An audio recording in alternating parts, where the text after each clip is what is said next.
Welcome back.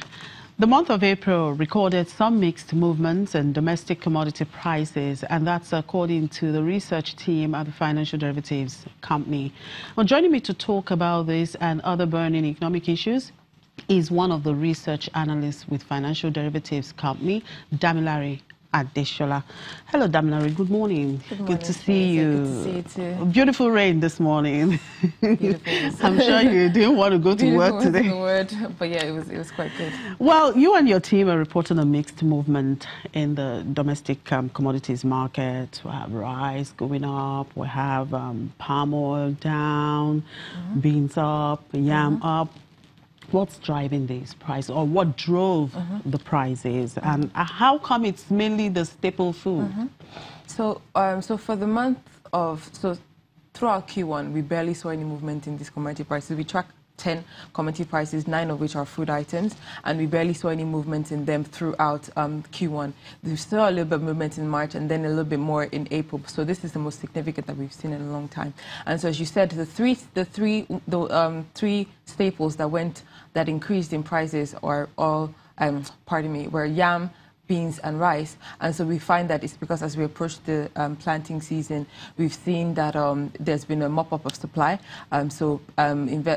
Inventories, because of the lower inventories, the traders have increased the prices, and so that is the main reason for those staples increasing. But also, we also find that the price of diesel increased significantly in the month of April. It went up to from 190 to 230 before it came back down to about 210. So we've seen, and because most of these products are transported with diesel-powered trucks, so we've seen that is also eating into commodity prices as well. So, but for the ones that came down, for example, for palm oil reduced significantly from about 14,000 to about 10,000, and the main driver is just the market is anticipating an increase in supply due to the significant investment that have been made in the sector just in Q1 and also in April. And so we just find that it's really just, and also sugar as well. Sugar came down, but sugar has been coming down in the global market for since last year actually. Nobody's taking sugar anyway. Yes, because of the health consciousness issues and obesity. So that is, although African countries haven't really picked up on that whole health consciousness move, but so it's almost like a dumping because of the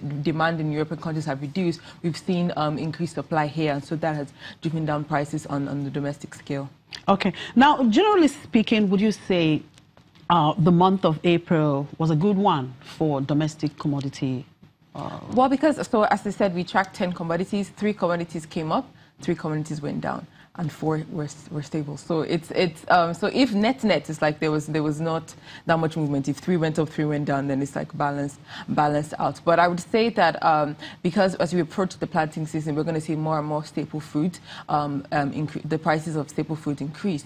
And so if you look at, if you were to assign weight to some of these commodities, we would see that it's the staple foods obviously that would have more weight than as opposed to something like even with the whole, when there was tomatoes crisis a few years ago, we saw people switching to tomato paste and just scrapping tomatoes as much as possible. So you can substitute those things, but you can't really substitute your main beans, yam. And so in that angle, we'll say that it hasn't been too good for domestic commodity prices. Okay, now for the month of May, that has just started, what do you see? What trend are we likely, to see? Okay, so we expect to see, so that now moves down to talk about inflation. We expect to see, we're approaching the month of the period of inflection. So what that basically means is that because we had the bumper harvest late last year, even eating a little bit into this year, we saw there was an influx of food.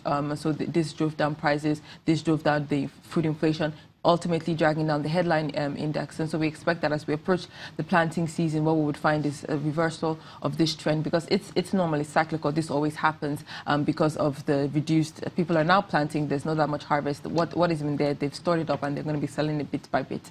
And so that would have an impact on the prices. And so we expect to see a steady increase or a steady increase in prices in the coming months. We may not see another increase in May, but we would see a steady increase over the coming months, and that would now cause an increase in food inflation as well.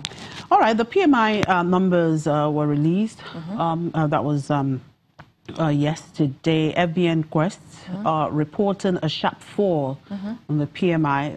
However, CBN's figure indicated a slight increase. How would you explain this contraction? So first of all, if you look at the trend over the last couple of years, you see that most times during this period, there's actually always a decline, except in 2017 where that was an outlier year. But what we find is that, first of all, there's been the implications of the high interest rates. And so we find that first of all, the narrative starts with demand. So demand has been subdued because normally demand is usually softer in Q1, but usually picks up around this time. Because obviously coming from Christmas, people have spent so much, so people are sort of holding their wallets a little bit in Q1, but they start spending towards the end of Q1. But we didn't really see that uptick in private consumption. And so what that now meant was that all the inventory producers or manufacturers were still paying interest rates on their inventories, but they weren't selling and making profit from this inventory. So we saw that their restocking, they just reduced that restocking and inventory. So all the sub indices on the FB and PMI, even the employment, all of them went down. I think even the employment index went to negative.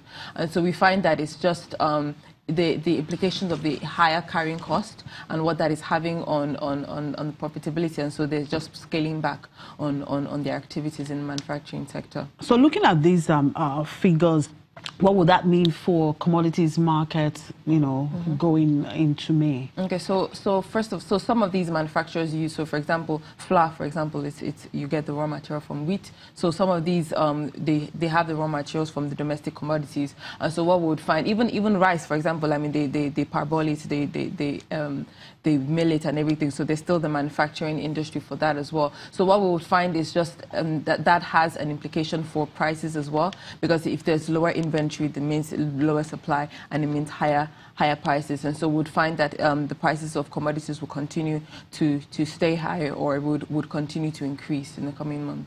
Okay. Now, another burning economic issue there on your slide is the new minimum wage, which is expected to take off in September. Do you see the president signing off on this?